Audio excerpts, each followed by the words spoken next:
আসসালামু আলাইকুম। দেশ ও দেশের বাহিরে যে যেখানে আছেন আশা করি ভালো আছেন আর সুস্থ আছেন। আলহামদুলিল্লাহ, পরিবার নিয়ে আমরাও ভালো আছি। তো যে যেখান থেকে আমার ভিডিওটা দেখতেছেন, দেখে যদি ভালো লাগে তো প্লিজ একটা লাইক করবেন আর আমার চ্যানেলটা সাবস্ক্রাইব করবেন। তো রান্না বান্না বসাই দিছি বন্ধুরা, এদিকে ভাত বসাই দিছি আর এদিকে একটু চা পানি বসাই দিছি আর এদিকে কলমি শাকগুলা কেটে রেখে দিছি আর এদিকে মিষ্টি কুমড়া আর করলা, কাঁচামরিচ, পেঁয়াজ সব কিছু কেটে রেখে দিছি। আর থাল বাসনে এই যে বন্ধুরা, প্রত্যেক দিন তো এইরকমই হয়, থালা বাসন প্রত্যেক দিন এই থালা বাসন সব মেজে ধুয়ে সব রেখে দিছি। তো এখন আমি একটু চা করে রান্নাটা বসাই দিব বন্ধু। তো এদিকে মিষ্টি কুমড়াটা হয়ে গেছে বন্ধুরা, মিষ্টি কুমড়াটা বসাই দিয়ে চা খাইতে লাগছিলাম। চা খাওয়া হয়ে গেছে, এখন চা খেয়ে আবার রান্না বান্না শুরু করে দিচ্ছি বন্ধুরা। মিষ্টি কুমড়াটা এখন নামায়া করলাটা ভেজে নেব।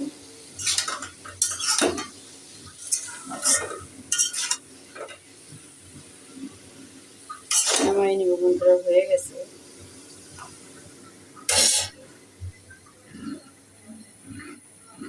আর এদিকে একটু ডাইল বসাই দিচ্ছি বন্ধুরা।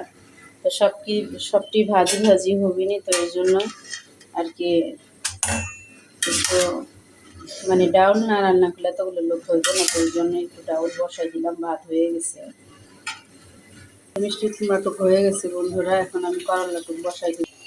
তো এখন আমি একটু তেল দিয়ে দিব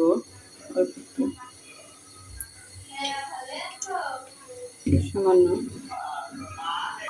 তো এখানে করলাতে সব কিছুই দিয়ে রাখছি বন্ধুরা, এই যে লবণ, হলুদের গুঁড়া, একটু ধনের গুঁড়া,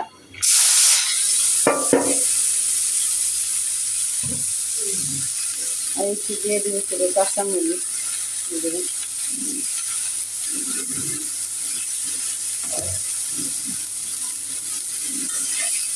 করলাটি ভেজে তারপরে শাক বসাই দেবে বন্ধুরা। আর হলুদ খুব কম করে দিচ্ছি, কারণ ওর আব্বু এখন হলুদ মরিচ পছন্দ করে না। তো সবাই কয় একটু হালকার মধ্যে রান্না করলে ভালো হয়। এটা কিন্তু তেল না বন্ধুরা, পানিও আছে করলার ভিতরে, যে পানি ছিল সে পানি করে দিচ্ছি। তেল এক ফোঁড়াই তেল দিচ্ছি, এখন খুব কমাইয়া দিচ্ছি তেল খাওয়া।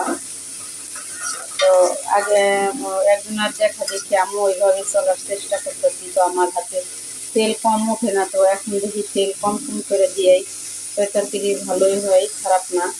তো তেল কম খাওয়াই ভালো, এত বেশি খাওয়া উচিত না।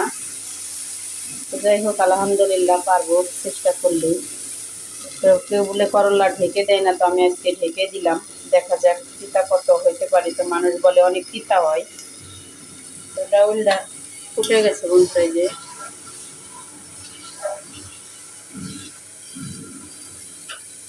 এর মধ্যে 2-3টা কাঁচামরিচ দিয়ে দিব।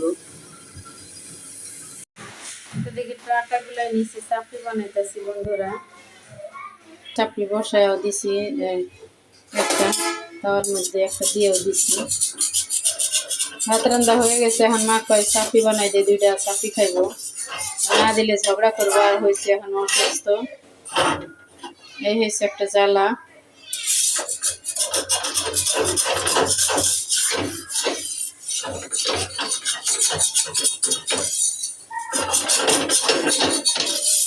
রুটি বানাতে দিলে তো অনেকটা সময়। চাপড়িটা উল্টায় দিলাম বন্ধুরা, এই যে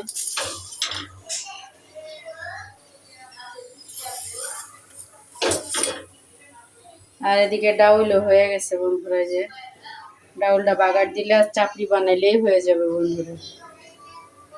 এখানে রান্না বাড়া সব কিছু কমপ্লিট বন্ধুরা। এখানে চাপড়ি বানাই নিছি কটা, আর এখানে ডাউল রান্না করছি। এখানে কলমি শাক ভাজি করছি বন্ধুরা। এখানে করলা ভাজি করছি, আর এখানে বন্ধুরা মিষ্টি কুমড়া ভাজি করছি। এই যে তো সব কিছু রান্না বান্না আমার হয়ে গেছে বন্ধুরা, আর ভাতও হয়ে গেছে। যে